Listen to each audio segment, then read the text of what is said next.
Hi everyone, it's Sloan Rhodes here with your spiritual guidance for the week of April 8th, 2018. I'm sorry I missed last week. I have been busy getting the online courses finished. I finished the intermediate and advanced Oracle card reading course, and I'm doing the final edits on the beginning course, and I'm going to release them together. But you can sign up for them in advance if you're interested. I'll have a link definitely below, and I'll try to put one above if I can figure out how to do that, an external link. So that's really exciting. I'm super excited to share that with you. And because occasionally, very occasionally, I do miss a week due to, unforeseen circumstances. If I do miss a weekly spiritual guidance, I would encourage you to go back through the weekly spiritual guidance videos for the year, because I did them all for all of 2017 and this year as well, 2018, and just click randomly upon one. Very often, the information that you are seeking guidance on will appear in another video, even though it's not the video for the week that you're currently in. These egoic issues come up throughout our life repeatedly. So the one that you are maybe grappling with may be in that video. It's funny how that works. So you may want to give that a try sometimes if that resonates with you. But I try not to miss a week, but sometimes that does happen. All right, let's go ahead and get started. So for the week of April 8th, 2018, I'm going to draw one card as the focal point from the Earth Magic deck by Stephen Farmer.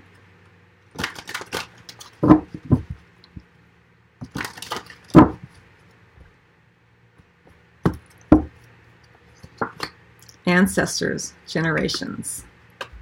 Interesting. Well, it may be that there is a focus this week, if not on your family of origin, in terms of your parents and all of that. It could be that there is a focus this week on generational influences, generational expectations, paradigms within your family, and how you are looking at that, how you are working with that, because we're in a time of great change, and in order to live more consciously, many times we do have to address woundings and understandings that our family has been working to employ, been working to change. And sometimes when we have great change within a generation, the ancestors who are still alive may seem very confused or angry about the changes, or even worried and concerned. And it may be too that it strikes a fear within, a chord of fear within, because you have to change and break away from lifetimes of family traditions, expectations, agendas. So let's get some additional cards in terms of what the ego may try to distract us with. One card in which the ego may try to distract us with, one card that the heart asks that we explore further, and one card in the position of what we are likely to experience regardless, based on this generations. I will say too that we do have the Passion card underneath the deck, and I feel like there has been a tremendous amount of drive to create some change around this. So let's get some additional cards.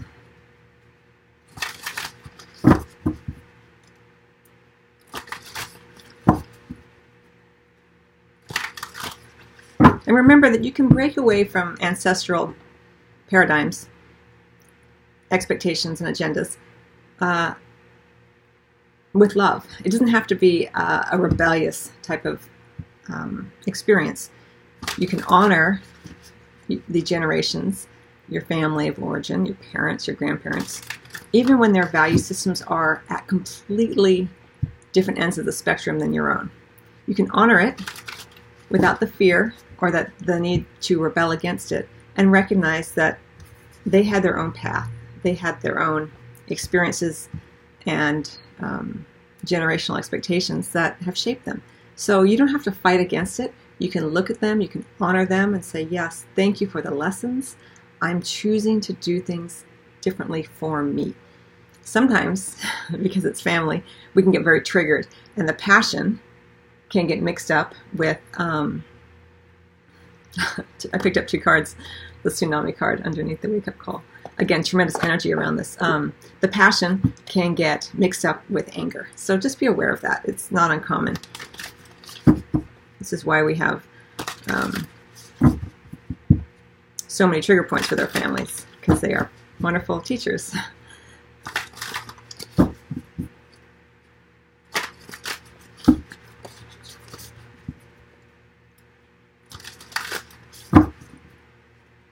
You have to do what's right for you, no matter what your family expects. And you can thank them for their lessons. The more sure you seem of your own path, the more your family, your parents, your grandparents, your ancestors are able to rest in the knowledge that you've got this. You know, when we feel as though we have to rebel against our parents or rebel against the ancestral learnings and teachings, people get nervous. But the more sure you are, when you're just very calm about it, I'm like, yes, thank you. I love you. You've taught me some wonderful lessons, and I'm choosing to do things my way. It's right for me. I've got this. Everyone gets to relax a little bit, and they begin to treat you in a more respectful and honoring way because you're honoring them. So much there when it comes to this ancestral energy. I mean, you can see how deep and winding it is, represented by that snake and all those hands.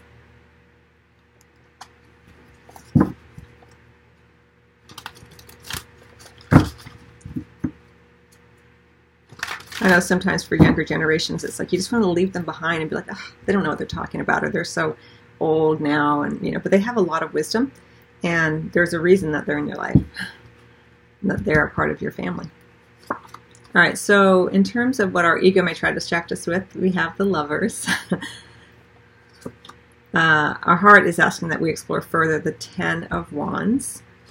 And what we can look forward to or expect regardless is a Chariot. Beautiful energy. We have the Page of Swords upside down. Oh, sorry, this is the Knight of Swords in this deck. Oh, Knight of Wands. Sorry, the Son of Wands, the Knight of Wands. Okay, under the deck. All right, so let's take a peek here, because the focal point for the week is ancestors, generations upon generations upon generations of this could be wealth, could be poverty, could be poverty consciousness, could be again, expectations, paradigms, agendas that are in your field of vision this week. Again, we're just talking about a week here. And the ego is going to draw our attention to our commitments to them. Where are we committed? And, it's very difficult with family because we feel as though we owe them something. And our heart is asking that we explore further. Here are our obligations. And where can we lighten the load of those obligations? Because the ego is, may try to present us here with a commitment that is seemingly something that can't be walked away from, or that we can't release ourselves from. And we may even be able to convince ourselves that there may be an offer on the table this week that seems too good to be true. That seems like, oh, you know what? Things are different. Maybe the pattern will be different now with my family. Maybe there's an offer on the table from your family to do something or to go into some kind of arrangement together. And it seems like, yeah, that would be really, really great. But, again, with that egoic energy there, it may highlight it in a way that makes your ego feel really good. Like, yeah, they're finally getting who I am. They're finally realizing that I am worthy and deserving of something, but by virtue of this possible offer or commitment that you have made with some sort of generational tie here. And if it's not with your actual family, it's being heavily influenced by the generations and the ancestors that have come before you. So you're meant to think about it a little bit before you commit to it, because here our heart is asking that we explore further. Where can we fulfill our obligations towards family, towards something that has been heavily influenced by generational expectations, agendas, paradigms, and where can we honor that while also simultaneously knowing who we are consciously. There's a difference between blind commitment and willingly taking on obligations because we are aware of what we're doing. So for you this week, for all of us, there's a discernment there that's going to be important to distinguish. It's blind commitment, hope, and optimism that yes, things are going to be so great now, they get me. Chances are they don't get you, and that's not the point. You need to get you.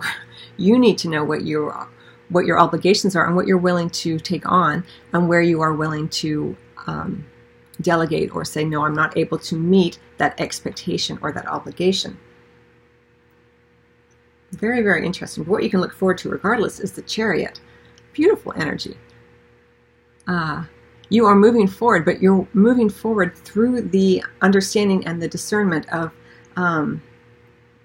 where your commitment is based on blind obligation and where your commitment is based on conscious understanding of what you're willing to do due to your respect for what's been given to you or what has been provided for you throughout your generation, throughout your life, let's say.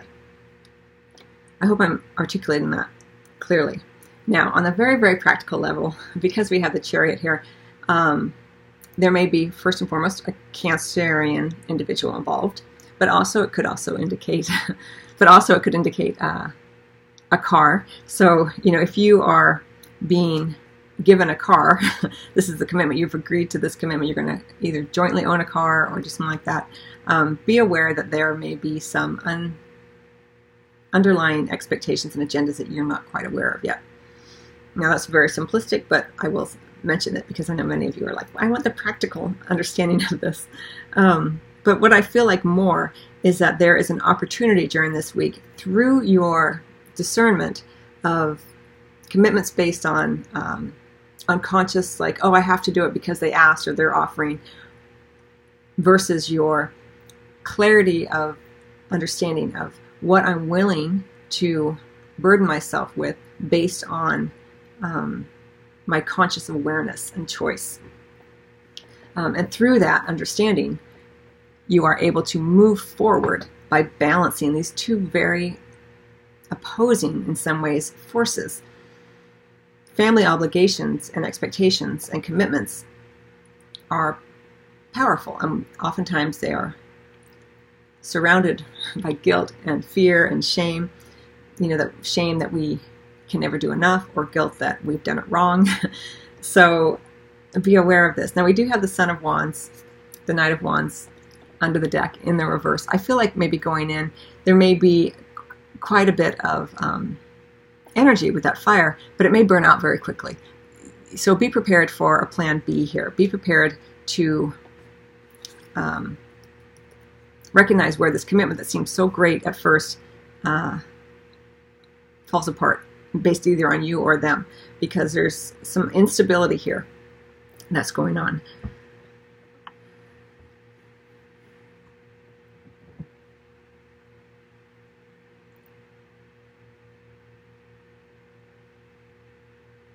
The heart is asking that you explore further here with this Ten of Wands. Yes, there are obligations. There are burdens that we all bear with our family. But the heart is saying, where can we look at that as a gift to us? Where can we look at these obligations and say, thank you for the lessons around this? And how is this for my benefit in this moment? What am I learning about appreciation, about gratitude, about honoring others, the generations who've come before me, who have cleared the road, so to speak, energetically as well as physically, for me to be where I am today? And where can I look at those obligations and expectations and burdens that can seem like burdens and say, I can do this. Yes, I will do this because I'm aware of it consciously, or no, I will not do this portion of it because I can't meet that expectation currently, or I'm not able to, I'm not willing to, but at least you're doing it consciously. And that's the key this week.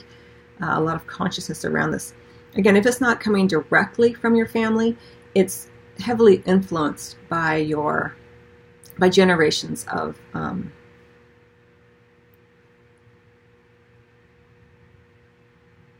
family, again, I'm going to say expectations, agendas, paradigms.